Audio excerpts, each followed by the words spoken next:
Hello there. I just wanted to dive into Daniel chapter 7.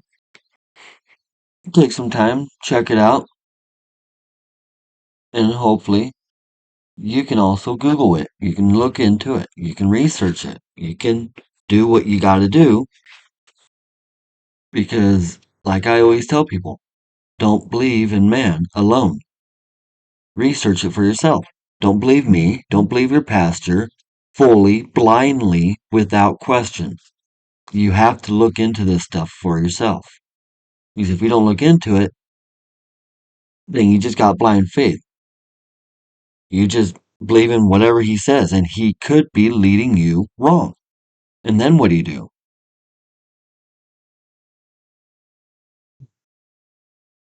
But this is Daniel 7. This is a second part of the prophecy that you can find in Daniel. Chapter 2 is the first one. But what is going on here? In the first year of Belshazzar, king of Babylon. So it starts in Babylon.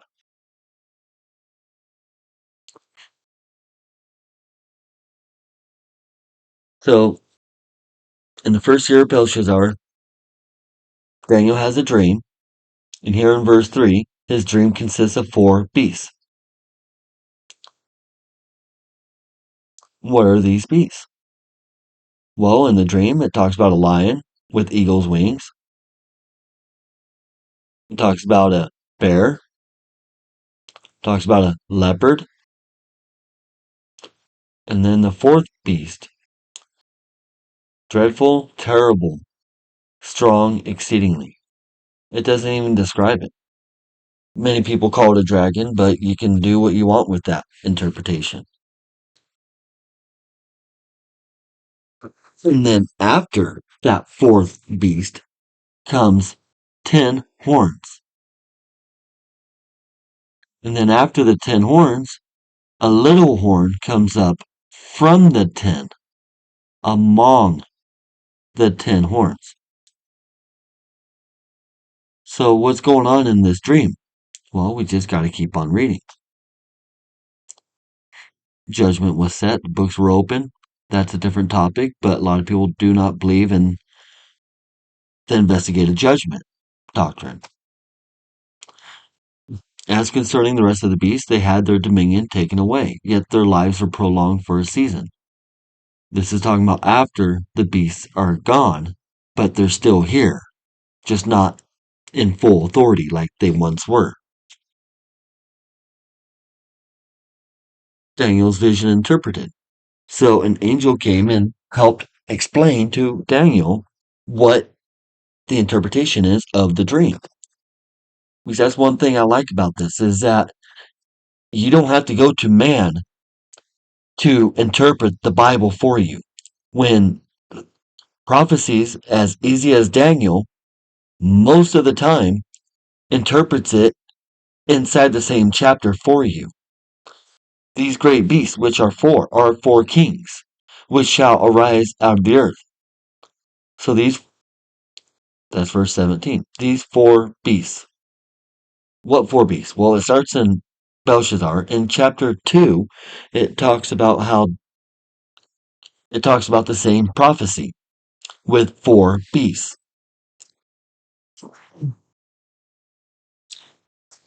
It talked about it with,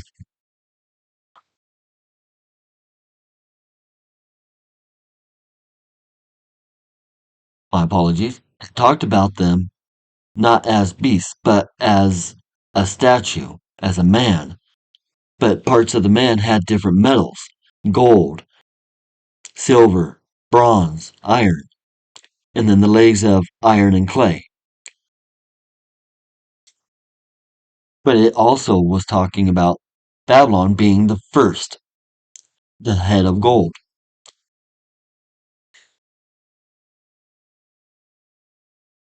Let's go there real fast.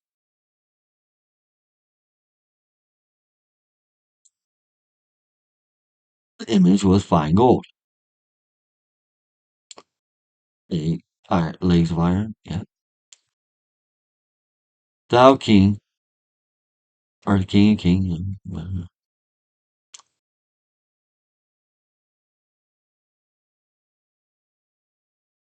Where does it say?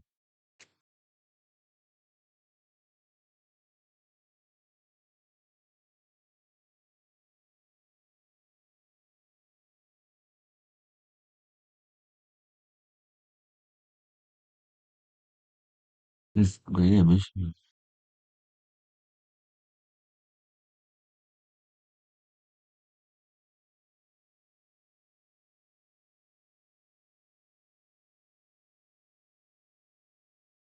Thou art this head of gold.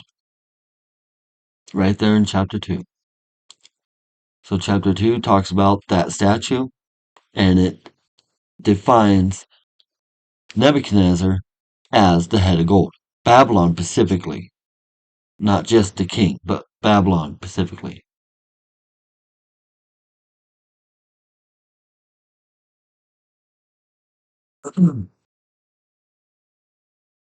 And so we just got to keep on going. We got to keep reading. These are 4 beasts. So it's talking about the same prophecy as chapter 2. It's just given more information. But my concern on this video is the 10 horns and the little horn. 10 horns that were on his head. And of the other which came up, and before whom 3 fell. Even of that horn that had eyes and mouth, and spoke great things, whose look was more stout than his fellows. I beheld, and the same horn made war with the saints, and prevailed against them. So this is not just a state power, a normal king, because normal nations, kings, don't really worry about the religious people inside. They just want the people to come in and they do whatever they got to do. They don't matter too much. But this horn, he specifically makes war with the saints. So this horn automatically becomes a religious horn. And what do we know in history? In history, we see how Babylon came in, Medo-Persia joined forces to conquer Babylon, Greece conquered Medo-Persia, and then Rome conquered Greece. That's what we know in history. But who conquered Rome? A lot of people try to take the claim that they conquered Rome, but when you look into history, no one king or nation took down Rome.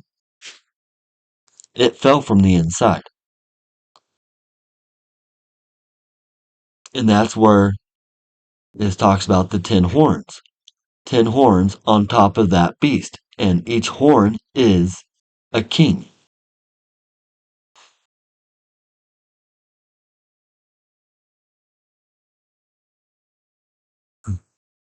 Right here in 24. And the 10 horns out of this kingdom are 10 kings that shall arise. And another shall rise after them, and he shall be diverse from the first, and he shall subdue 3 kings. So the 10 horns coming out of Rome, and then it becomes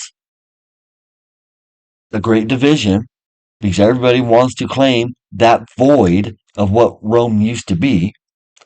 And then this little horn is coming up. This is turning into a religious horn, but at a later time.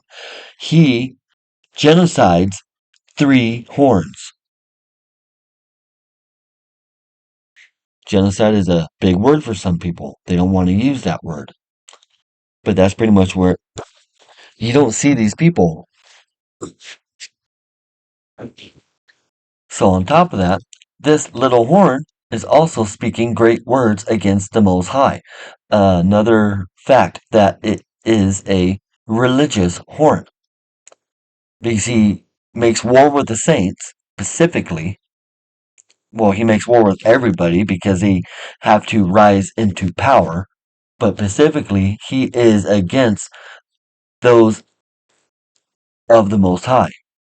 He shall wear out the saints of the Most High, and to think to change times and laws. And they shall be given into his hand until a time and times and the dividing of time. Now that one, a lot of people don't understand. In prophecy, time is referred to as a year. Times, plural, 2 years. Dividing of time, half year.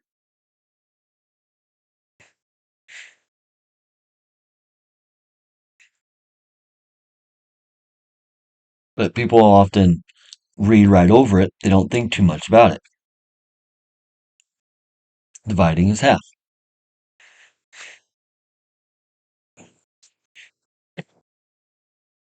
So who is this little horn that came out of Rome and became a religious power?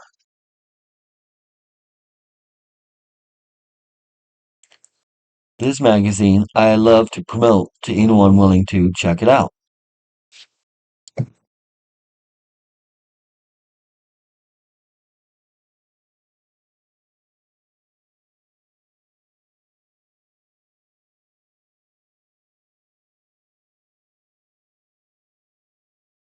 Now, like I said, don't believe man blindly without question.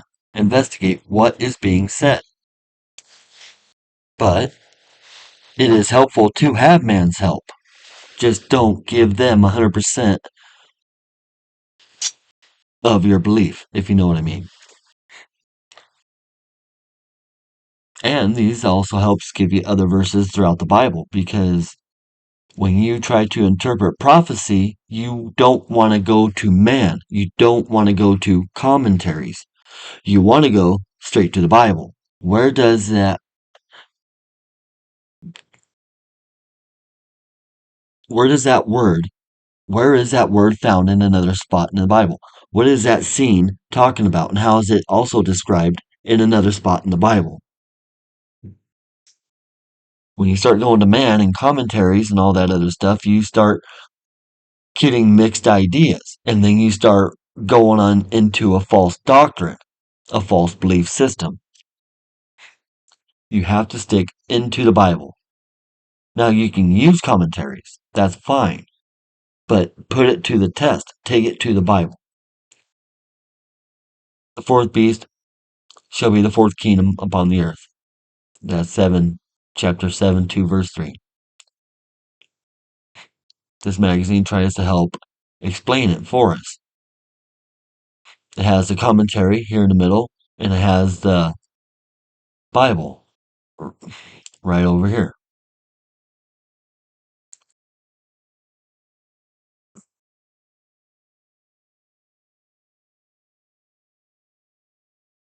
Well, I already talked to you about Babylon, Medo-Persia, Greece, and Rome. They're coming up. And then Daniel's dream right here. They here kind of got a little dragon going on, but it's the same thing. It's a terrible beast, non-described. But it also helps when you compare chapters together to see exactly what is going on and why are they talking about the same time frame. They're both starting with Babylon. That's something to think about.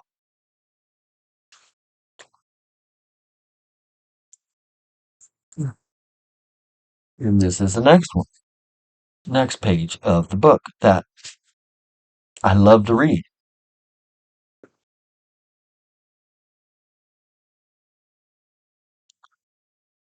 Medo-Persia defeated by Greece represents a leopard with 4 heads. Now, that Greece, that was Alexander the Great. He is described as a leopard with 4 wings because wings mean speed. So, Alexander the Great conquered the known world, all the nations surrounding them, in the shortest amount of time in history. No other man was fast enough as he was.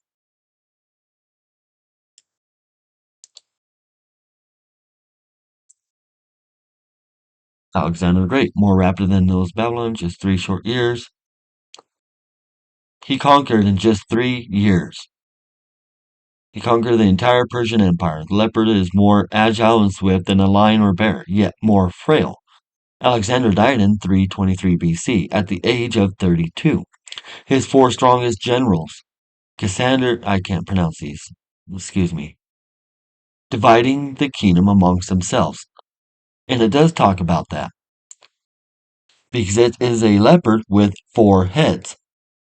And each head is a king, or a kingdom, or nation, depending on what era of time you're talking about. So, when Alexander died, there were 4 generals listed right here. Cassander, can't pronounce it, Ptolemy, and I can't pronounce that either. I try, but I just butcher pronunciations a lot of times.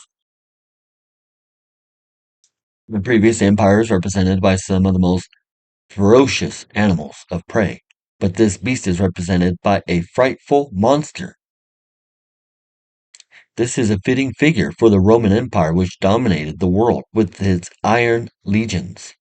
The iron teeth of this monster give it a direct parallel to the iron in the image in Daniel 2:40. But yeah, this is a great magazine to just read, check out. You can always Google everything, but whether you go to Man or Google or my video, whoever you go to, always take it to the Bible. Are we speaking truth or are we speaking some denomination doctrine? Because that's what our denomination is. My denomination is irrelevant. What does the Bible say is the goal, is the final authority?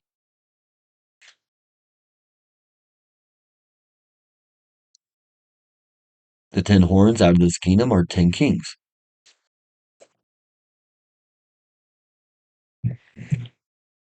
So this horn is a little kingdom.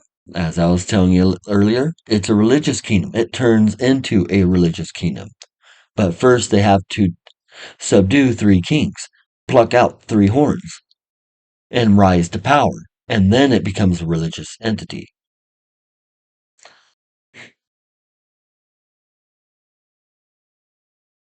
Characteristics of the little horn.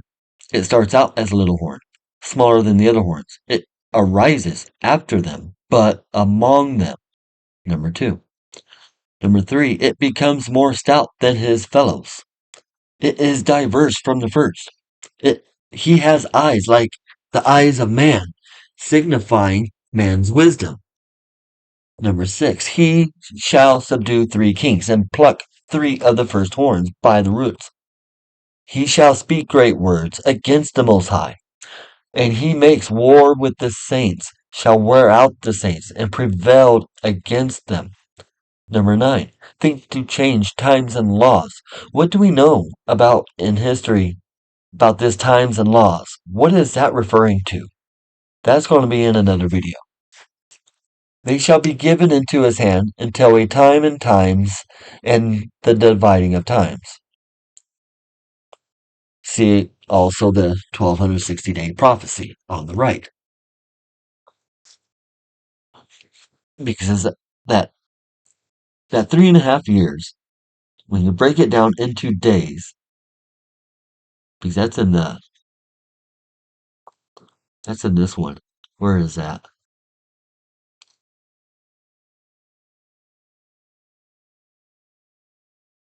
When you talk about prophecy, a day for a year principle must be used accordingly if it matches the context of what is being said.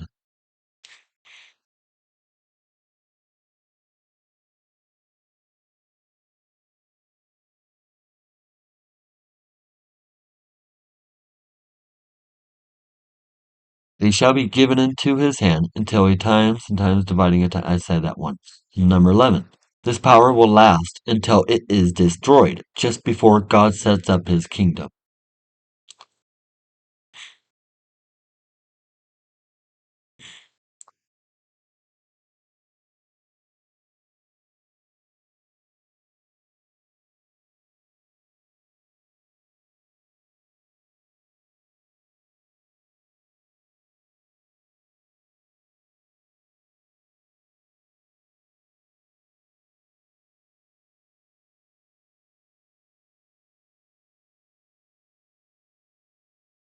Okay, it breaks it down here in the 1260-day prophecy.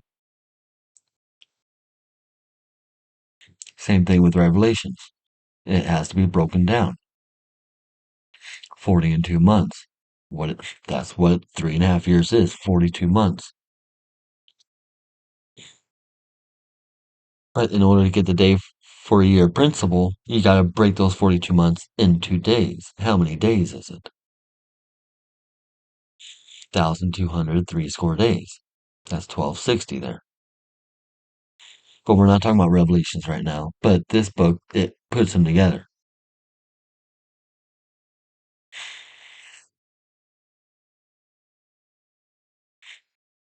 In Bible prophecy, each day represents one literal year. Ezekiel and Numbers listed right here where my mouse is. So the 1260 days stand for 1260 literal years.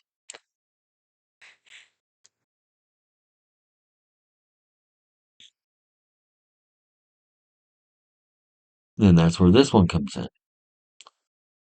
Because this is a wonderful picture. I love this picture. I love to share it everywhere I go. It starts in Babylon. But that's a 2300-day prophecy. It starts at the decree to rebuild Jerusalem. But the kingdoms, and then specifically it goes into that little horn. That is the Dark Ages of papal supremacy. That goes over here in 538. Now you also have to understand that certain prophecies kind of go into the 2300 days a little differently. So you have to evaluate them, put them together, and see what is being said. And what do we know after the 1260 years? France came and took the Pope and threw him in jail, and he died in jail. The papacy lost their power, their authority of the state in 1798. That you can find in history as well.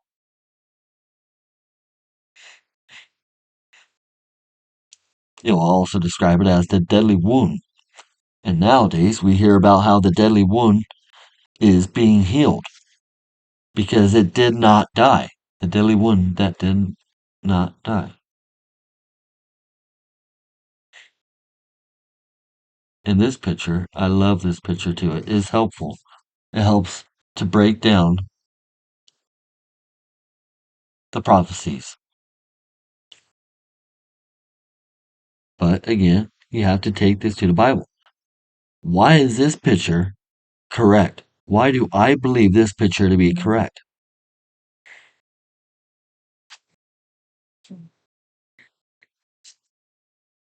Since we're right here in chapter 7, now Daniel 8 starts at a different time, but that'll be another video. 9 and 10, 11, 12, those can be another video. Because right now, we're just talking about that guy.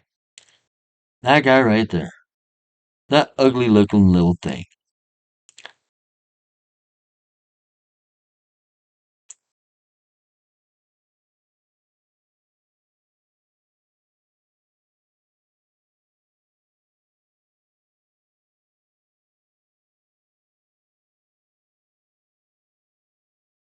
But thank you for your time. That's what I wanted to talk about, was who is this little horn that came from the 10 from the last beast. The beast with 10 horns. It came from them. And what do we know in history? Well, you have to look into that because I got my opinion. My opinion is the Roman Catholic Church, the Papacy. And that started with Constantine. But that can be in another video. You have to look into this. You have to try and investigate. Because if you don't investigate, you are just left to whatever man says. Blindly, without question. So you take your preacher, take your man, take your commentary, and take it to the Bible. You have a good day.